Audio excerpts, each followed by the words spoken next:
All right, guys, what happens when Nike takes its top of the line basketball shoe and shakes things up? Well, they call it turbo, they add in some dollar value, and is there any performance benefit? We'll see.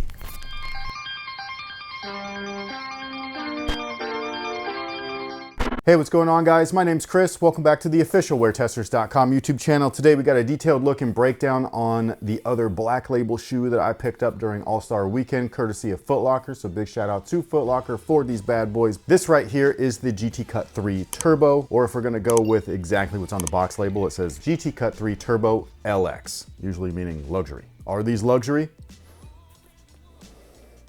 No, but they did add some things on there and they changed up a few other things. Is that enough to warrant the new increased price of $210? Holy, $190 was already like, I was like, damn. So is this worth the purchase when compared to the original GT Cut 3? Let's break it down, man. Let's break it down. So first things first, they just came in a regular GT Cut box. So nothing really changed there. I was kind of surprised, especially because again, it's part of the black label. So you would think that it would, you know, all tie together. That's one of the things is usually when there's like a pack like this, even though they're all released separately, not as one whole pack, because that would be mad expensive. There were so many shoes in this damn pack. But usually they upgrade the packaging and everything like that to give it that full-on elevated feel. That's just not the case with every single model. So if that's a deal breaker for you, cool. If it's not, whatever, it's just a talking point. But these guys right here are, I would say, a tweaked version. I would not call these an upgrade, especially when compared to the original. First off, the original, I absolutely love these. I think that these are fantastic. I actually grabbed this pair, believe it or not, from Ross for like 60 bucks. So that's where I'm just sitting here being like, 210,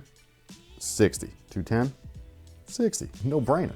I'm going with this one. You can't even get the GT Cut Academy for this price. And I know that that's not gonna be applicable for everybody. I'm just saying that when the price is right, like that's the time to buy. You know what I'm saying? And for 60 bucks. Shut up and take my money. Now, does that $60 price point make that version of the shoe better than this $210 version? No. The performance is exactly the same. Is it worth your money though? That's the main thing. And that's where these guys right here, you know, I don't know, or I do know. I don't feel like this is a true on like upgrade, especially when we got things like the Elite series from Nike many moons ago. And then this is what they're trying to like, be like, here, this is a new one.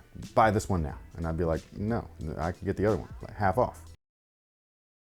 So the traction right here, exactly the same as the original. Literally all of it, like nothing has changed. You can kind of see the midfoot plate right here. Looks like it's changed. It looks like carbon fiber, especially when you compare it to the TPU version that's on this original one. You can definitely tell that I got these at Ross. They wrote that down right there. But this isn't actually carbon fiber. It's just another TPU panel that looks like carbon fiber and stuff. So this is a little bit stronger than what's on the original one, but I don't, again, consider that a true upgrade. I think that this is just whatever. The rubber compound itself is interesting. It almost looks like slime a little bit. It's got this weird kind of like iridescent look to it. I don't love this type of rubber. It typically doesn't grip well on courts. I do love the GT Cut 3 rubber that they use on the solid versions as well as the translucent versions. So I think that you're good to go there. This one might need some break-in time. It just doesn't feel as grippy, man. Like these guys right here rip the floorboards off the gym type of shit.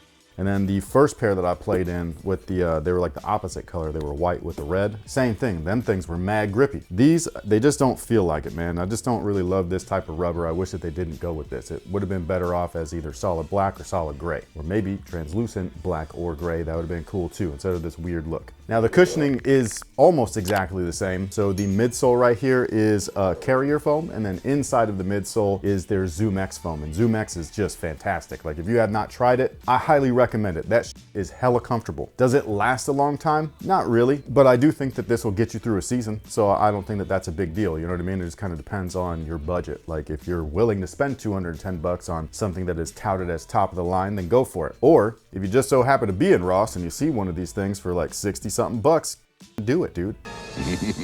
I love it.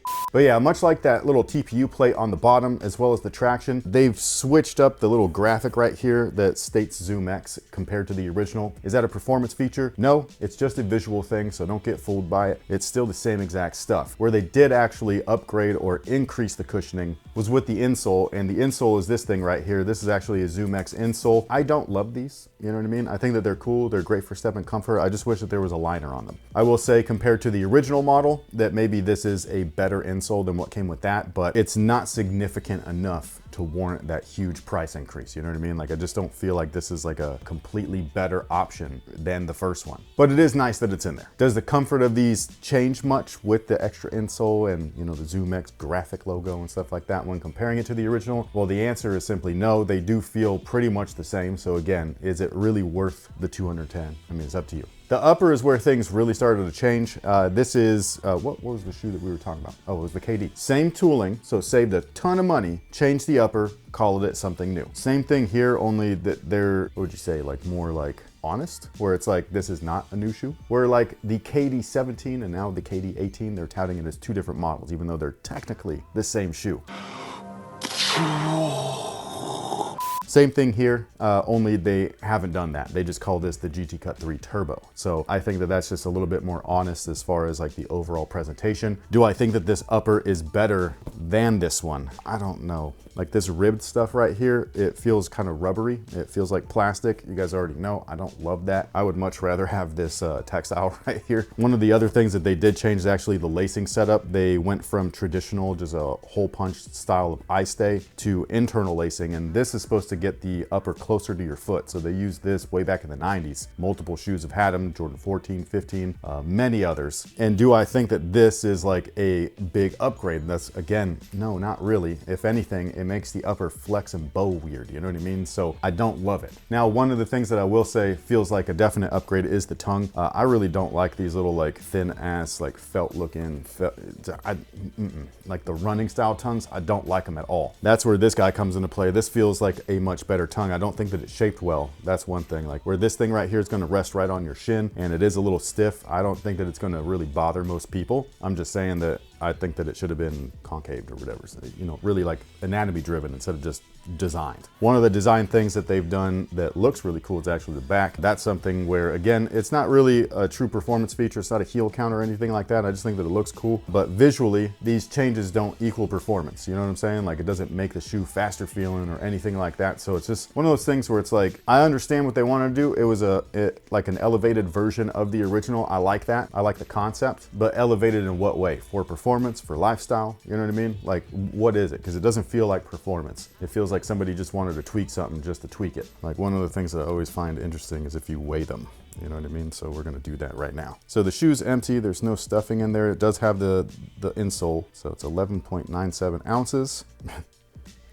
I mean, for a shoe called Turbo, where you're supposed to be faster in it, you know what I mean? But you added more weight. So I'm just saying, like, it just feels a little weird. Again, I understand the concept. I understand what they were going for. I think that it's cool to have elevated basketball products like this. I just wish that it was more performance driven or more purposeful rather than it feeling like a simple money grab.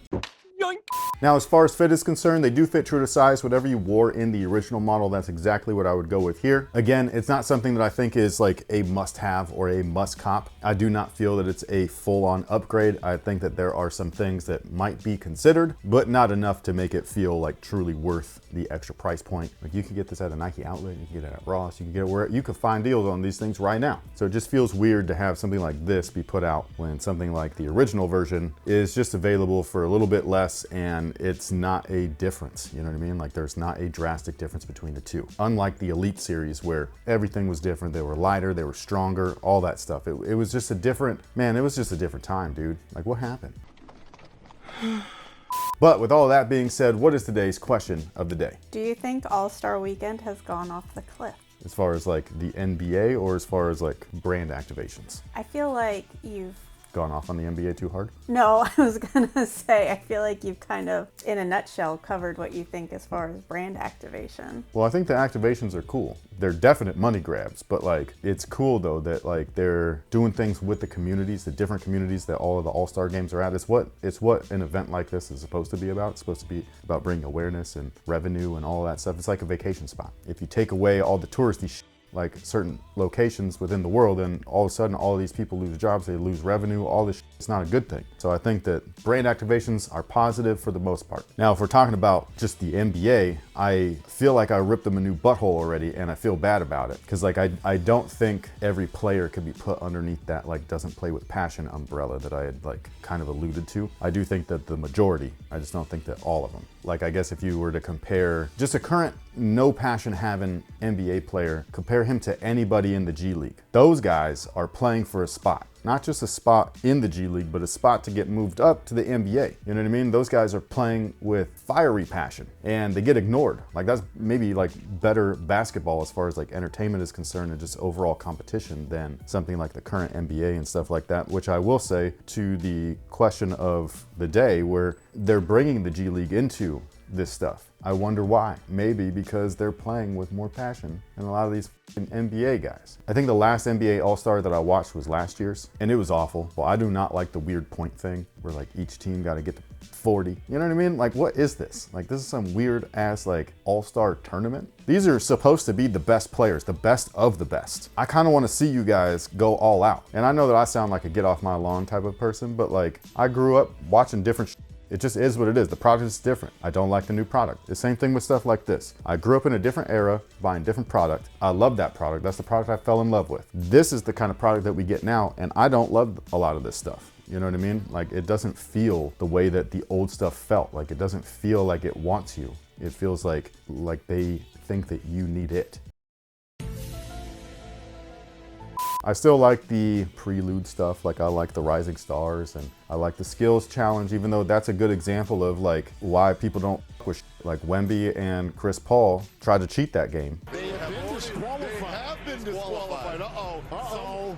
You should have seen it. It was like, yeah, it was fucking laughable. Like, I was just like, what the fuck are they doing? And it's stuff like that, these shortcut methods, you know what I mean? And I just don't like it. I really don't like, even though I love Mac McClung, I don't love that you keep using him to boost your dunk contest ratings and you put him back in the G League box as if he don't matter no more. And if he's cool with this, that's fine with me, you know what I mean? But in my eyes, the way that I see it, it's like, how is that to treat somebody? He's a human being and you're treating him like he's some kind of circus freak. I get it. He's getting paid. He's getting his endorsements. He's getting his money where he can. I understand that. I'm just saying it feels gross. It doesn't feel good. It doesn't feel ethical, passionate. No, he feels like that, but like the league doing it just feels dirty. But with all that being said, sound off below and let us know your thoughts on the current NBA All-Star, the entire weekend to you know, be specific, I suppose. Just feel free to let us know what you think about everything and how it's been run lately. On top of all of that, sound off below and let us know what you think about these. I don't think this is a bad product. I just think that it's unnecessary. But maybe you think otherwise. If you do, sound off below. Let me know. Thank you so much for being here. Thank you so much for hanging out with us. We greatly appreciate it. We will catch you guys on the next one. So until then, y'all have a good one.